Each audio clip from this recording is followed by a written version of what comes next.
ആ കുഞ്ഞിനെ കയ്യിൽ പിടിച്ചു കൊണ്ടുപോകുന്നത് കണ്ടാൽ ആരുടെയും ചങ്ക് തകരും. ഇക്കഴിഞ്ഞ 28-ാം തീയതി വെള്ളിയാഴ്ച പുലർച്ചെ 4:44 ഷൈനി തൻ്റെ മക്കളെ കുളിപ്പിച്ചൊരുക്കി മരിക്കുവാനായി റെയിൽപാളത്തിലേക്ക് പോകുന്നതിൻ്റെ ആ ദൃശ്യങ്ങൾ കണ്ടാൽ ആരുടെയും ചങ്ക് തകർന്നു പോകും.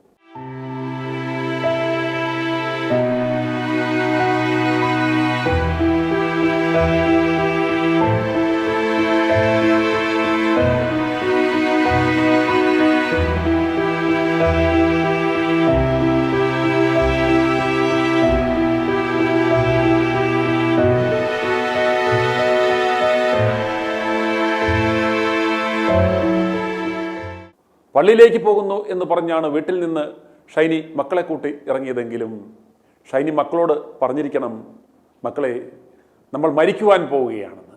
പോകാൻ മടി കാണിക്കുന്ന ഇളയ കുഞ്ഞായ ഇവാനെ ഷൈനിയും മൂത്ത സഹോദരി അലീനയും കയ്യിൽ പിടിച്ചാണ് കൊണ്ടുപോകുന്നത്.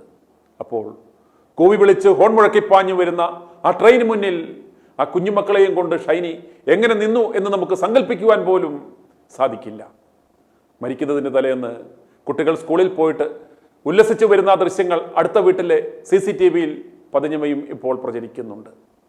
അത്രമാത്രം നിശ്ചയദാർഢ്യത്തോടെ ഷൈനി തൻ്റെ മക്കളെയും കൊണ്ട് മരിക്കുവാൻ പോകുവാൻ കാരണം തലേ ദിവസവും ഭർത്താവായ നോബി മദ്യപിച്ച് ലക്ക് കെട്ട് ഫോൺ വിളിച്ചിരുന്നു എന്ന് ഷൈനിയുടെ മാതാപിതാക്കൾ തന്നെ പറയുന്നു.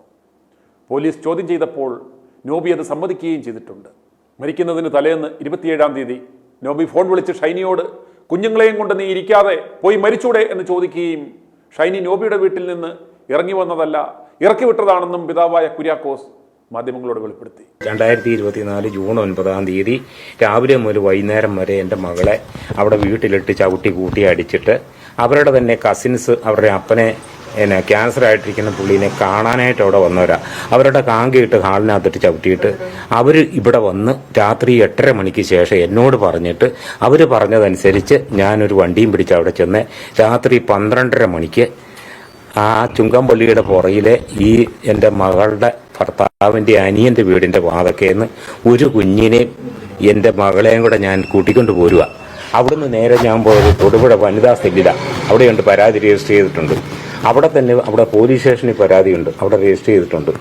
അത് കഴിഞ്ഞ് ഞാൻ രാത്രി മകളെയും കൊണ്ട് വന്ന് 2:30 മണി രാത്രിയായപ്പോൾ ഇവിടെ കൊണ്ടുവന്ന് പിറ്റേ ദിവസം രാവിലെ ഈ ചവിട്ടുപിടിയെല്ലാം കിട്ടി എൻ്റെ പരിക്കുകളും കരിവാളിച്ച് കിടക്കുന്ന വേദനയും 3 സിസേറിയൻ കഴിഞ്ഞ പെണ്ണാത് അതിനായിട്ട് കത്തിക്കൂട്ടിയെ.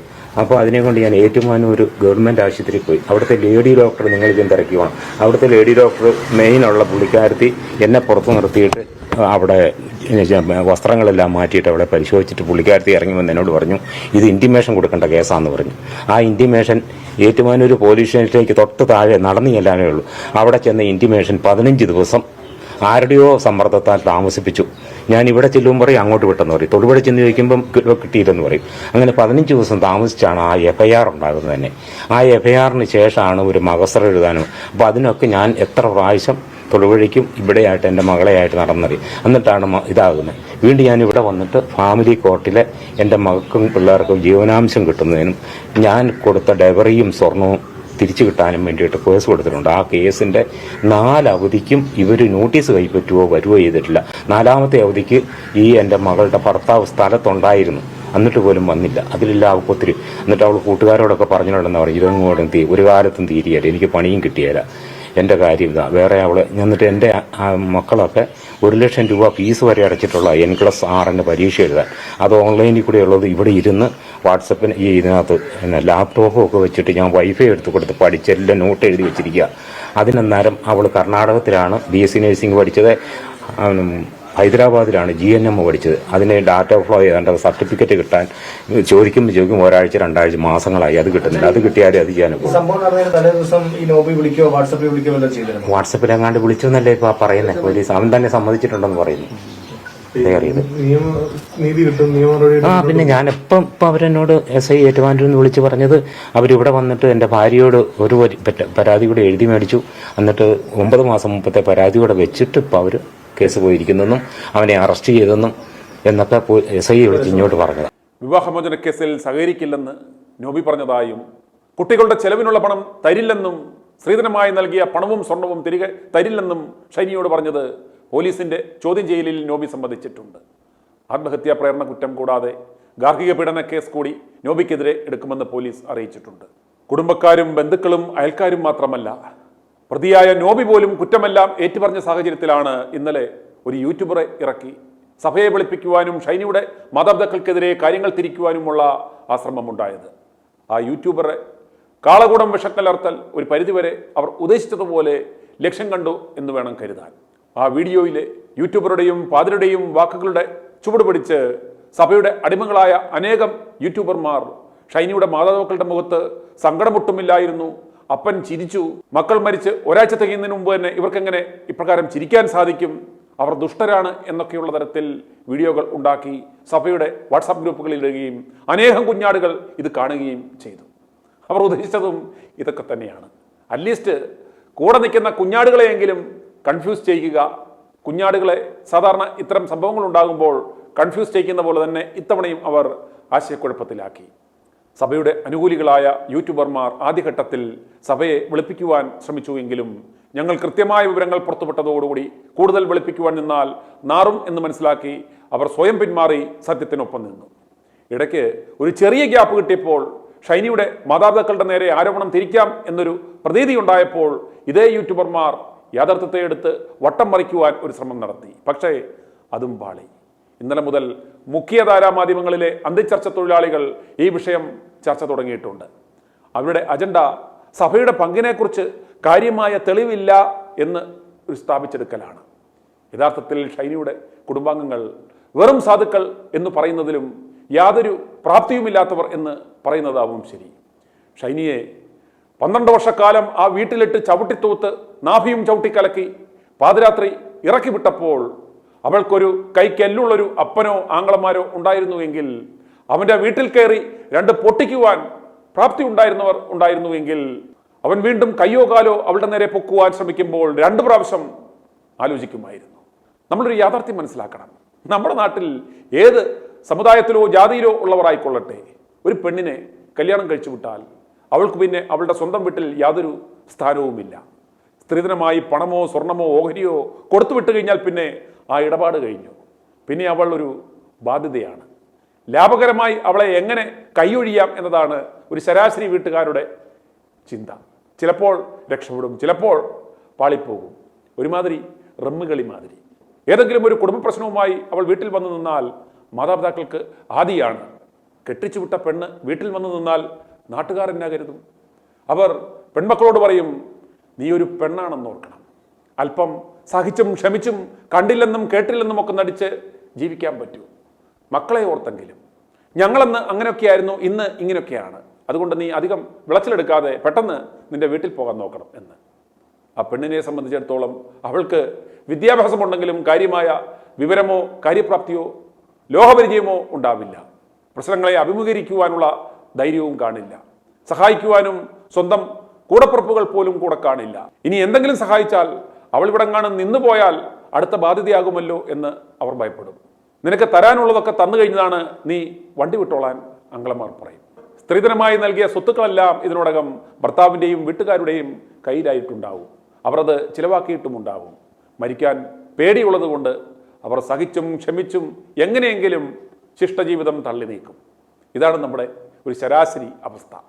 ഈ അവസ്ഥ പെൺമക്കൾക്കുണ്ടാകാതിരിക്കുവാൻ ആദ്യം മാതാപിതാക്കൾ ശ്രദ്ധിക്കണം. പിന്നീട് ഓരോ പെൺമക്കളും ഒരു തീരുമാനമെടുക്കണം. എന്ത്? എനിക്ക് ആരെയും ആശ്രയിക്കാതെ സ്വന്തം കാലിൽ നിൽക്കുവാനുള്ള ജീവിക്കുവാനുള്ള പ്രാപ്തി ഉണ്ടാക്കണമെന്ന്. ഏതവൻ്റെയെങ്കിലും തലയിൽ പെൺമക്കളെ കെട്ടിവെച്ചാൽ ഉത്തരവാദിത്തം കഴിഞ്ഞു എന്ന് മാതാപിതാക്കൾ ചിന്തിക്കരുത്. ജീവിതം വഴിമുട്ടി എങ്ങനെ മരിക്കണം എന്നാലോചിച്ച് വീടുകളിൽ കഴിയുന്ന ലക്ഷക്കണക്കിന് ഷൈനിമാർ നമ്മുടെ ചുറ്റുപാടുമുണ്ട്. അവർ നേരിടുന്ന പ്രശ്നങ്ങൾ നമ്മൾ ചർച്ച ചെയ്യണം. അവർ നേരിടുന്ന അവഗണനകൾ ശ്രദ്ധിക്കപ്പെടണം. അവരുടെ പ്രശ്നങ്ങൾ പരിഹരിക്കപ്പെടുകയും വേണം. ഇന്നു മുതൽ നമ്മുടെ ലക്ഷ്യം അതായിരിക്കട്ടെ. ഈ ഒരു ലക്ഷ്യത്തിനായി നമുക്ക് കൂട്ടായി പരിശ്രമിക്കാം. ഇനി നമുക്ക് ഉണ്ടാകേണ്ടുന്നത് അത്തരം ചിന്തകളാണ്.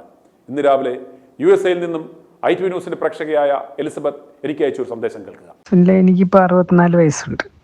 പിന്നെ എൻ്റെ ചെറുപ്പം തൊട്ട് ഞാൻ പല പെൺകുട്ടികളുടെ കല്യാണവും ഭയങ്കര അടിപൊളി കല്യാണമാണെന്നും പറഞ്ഞുകൊണ്ട് ഈ കല്യാണം കഴിപ്പിച്ച് വിട്ട് കഴിഞ്ഞ് അവിടെ ചെന്ന് അടിയും പിടിയും വഴക്കുമൊക്കെ ആയി അങ്ങനെ ഇരിക്കുന്നോണ്ടേ ഈ പെങ്കൊച്ച് അവിടുന്ന് വീട്ടിൽ വരുമ്പോൾ എല്ലാവരും കൂടെ ആദ്യമേ പറയുന്നത്, നീ റിയാക്ട് ചെയ്ത രീതി ശരിയായില്ല, നീ വേറെ രീതി റിയാക്ട് ചെയ്യേണ്ടതായിരുന്നു, അല്ലെങ്കിൽ അങ്ങനെ ചെയ്യേണ്ടതായിരുന്നു, ഇങ്ങനെ ചെയ്യേണ്ടതായിരുന്നു, ഇപ്പം ഇവിടെ വന്ന് നിന്നാൽ നമ്മളെന്തോ ചെയ്യാനാ?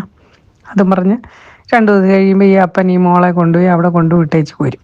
അത് കഴിഞ്ഞ് വേറൊരു കാര്യം ശ്രദ്ധിക്കാനുള്ളതെന്ന് പറഞ്ഞാൽ, ഒരു പെൺകുട്ടിയുള്ള വീട്ടിലെ ഒരു ക്രിസ്ത്യൻ വീട്ടിലെ ഒരു പെൺകുട്ടിയുടെ അവസ്ഥ എന്തുവെന്ന് ചോദിച്ചാൽ, കല്യാണം കഴിക്കുന്നിടം വരെയുള്ള ആ സ്ത്രീക്ക് വീട്, അത് കഴിഞ്ഞ് വീടില്ല. അവരുടെ വീട്ടിലെ അവർ മെമ്പറല്ല. കാരണം അവിടെ ആങ്ങളമാരുടെ ഭാര്യമാർ അവിടുത്തെ എല്ലാം ഓൺ ചെയ്ത് കഴിഞ്ഞു.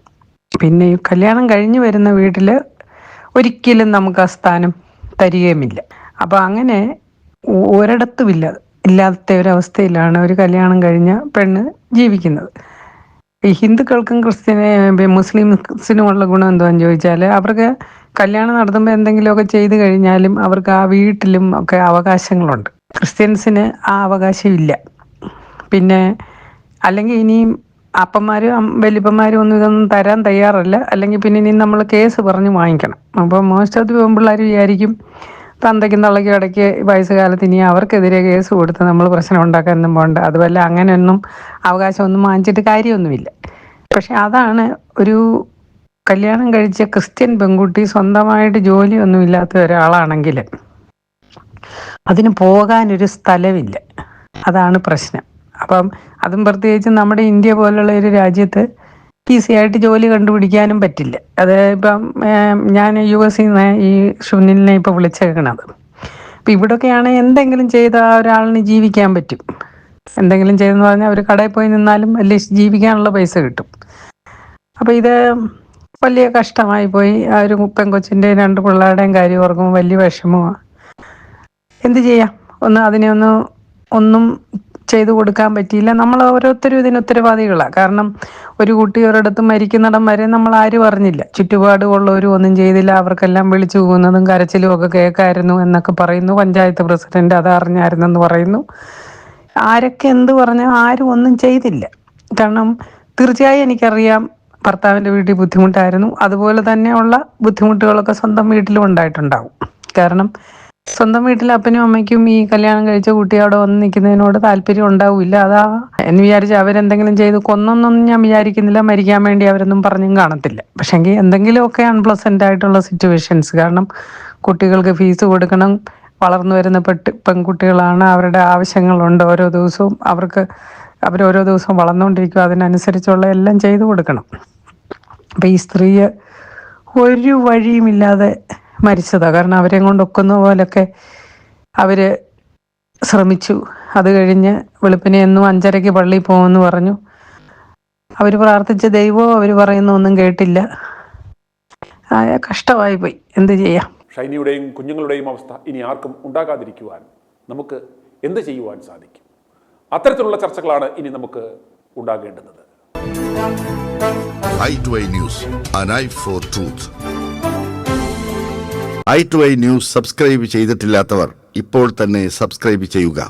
നോട്ടിഫിക്കേഷൻ ലഭിക്കുവാൻ ബെൽ ബട്ടണും അമർത്തുക.